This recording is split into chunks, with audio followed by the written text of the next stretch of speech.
Indigo Bharat की सबसे बड़ी एयरलाइन कंपनी बीते दिनों अव्यवस्थाओं के चलते सुर्खियों में बनी। करीब 2500 से ज्यादा फ्लाइट्स रद्द हो गई, 1800 से ज्यादा फ्लाइट्स डिले हुई।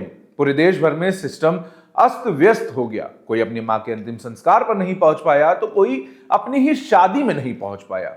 अब कंपनी पर भारत की aviation regulator authority directorate general of civil aviation यानी डीजीसीए ने जांच पूरी कर ली है और जांच में कंपनी के मैनेजमेंट में कई कमियां पाई गई। इन्हीं कमियों के चलते देश की जनता को परेशानी झेलनी पड़ी थी। डीजीसीए ने अब कंपनी पर करोड़ों का जुर्माना ठोक दिया है। आज इस वीडियो में हम इसी मुद्दे पर बात करेंगे, जानेंगे कि डीजीसीए की जांच में क्या कमियां सामने आई और जांच के बाद डीजीसीए ने एयरलाइंस को क्या सलाह दी और कंपनी के शीर्ष नेतृत्व में से किसे पद से हटा दिया। नमस्कार, मेरा नाम है आर्यन मिश्रा और आप देख रहे हैं द रेड माइक। जांच में क्या सामने आया? जांच का कड़वा सच यह है कि एयरलाइंस निचोड़ लो वाली रणनीति पर काम कर रही थी। यानी मैनेजमेंट एक ऐसे ओवर ऑप्टिमाइज मॉडल पर काम कर रहा था कि जहां खर्च कम से कम हो और काम जितना ज्यादा हो सके वो निकाला जा सके। इसे इन 3 पॉइंट्स में समझते हैं। पहला, ब्रेकिंग पॉइंट, पूरे वर्कफोर्स का भरपूर इस्तेमाल। एयरक्राफ्ट, क्रू और एयरलाइन नेटवर्क को उनके पूरे ब्रेकिंग पॉइंट तक पुश किया गया ताकि उनसे से ज्यादा काम लिया जा सके। दूसरा, जीरो बफर। अब ऐसे में गलती की कोई गुंजाइश नहीं बची थी। यानी अगर कोई रुकावट या गड़बड़ी होती है तो पूरा सिस्टम क्रैश हो जाएगा, जो हुआ भी। नतीजा पूरे देश ने देखा। तीसरा था रोस्टर मिसमैनेजमेंट। क्रू की ड्यूटी इस तरह से डिजाइन की गई कि उन्हें कानूनी सीमा जो कि कोर्ट ने तय की थी उसके बिल्कुल किनारे तक काम करवाया जा सके। नतीजा यह हुआ कि जब क्राइसिस आया तो सिस्टम के पास रिकवरी का कोई रास्ता ही नहीं बचा। ताश के पत्तों की तरह पूरा सिस्टम ढहता चला गया।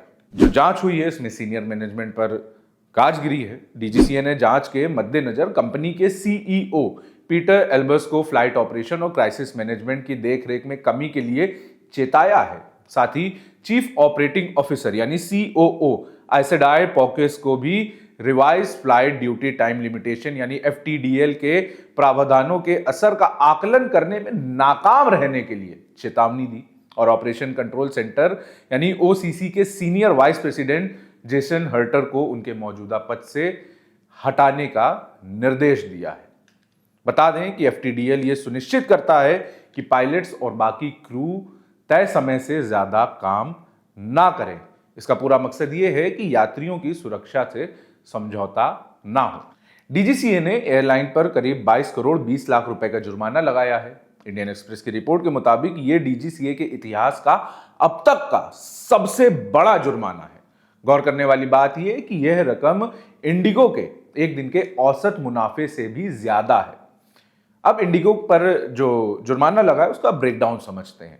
डीजीसीए ने इंडिगो पर यह भारी भरकम जुर्माना 2 हिस्सों में लगाया है। पहला, रोजाना का हर्जाना 5 दिसंबर 2025 से लेकर 10 फरवरी 2026 तक, यानी पूरे 68 दिनों के लिए एयरलाइन पर 30 लाख रुपए प्रतिदिन के हिसाब से जुर्माना लगाया गया है। इस तरह से जो कुल राशि बनती है वो 20 करोड़ 40 लाख रुपए बनती है। और दूसरा है लापरवाही की सजा।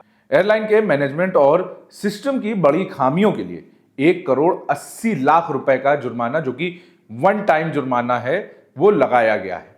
इस तरह से राशि पूरी 22 करोड़ 40 लाख रुपए हो जाती है। डीजीसीए ने बाकी एयरलाइंस को भी यह संदेश देने की कोशिश की है कि अगर आगे कभी ऐसी कोई अव्यवस्था सामने आई तो इससे भी कड़े कदम उठाए जाएंगे। इंडिगो क्राइसिस को लेकर सरकार की भी काफी फजीहत हुई थी। फजीहत भी ऐसे वक्त जब रूस के राष्ट्रपति व्लादिमीर पुतिन अपने भारत दौरे पर आए थे। सरकार ने इंडिगो क्राइसिस के तुरंत बाद ही 3 नई एयरलाइंस शंख एयरलाइंस, अल हिंद एक्सप्रेस, फ्लाई एक्सप्रेस को भारत में ऑपरेट करने के लिए हरी झंडी दे दी है। खबर किए जाने तक इंडिगो की डीजीसीए की कार्रवाई पर कोई प्रतिक्रिया सामने नहीं आई है। ये खबर यहीं तक। डीजीसीए की कार्रवाई पर आपका क्या कहना है हमें कमेंट बॉक्स में जरूर बताएं। देखते रहिए द रेड माइक।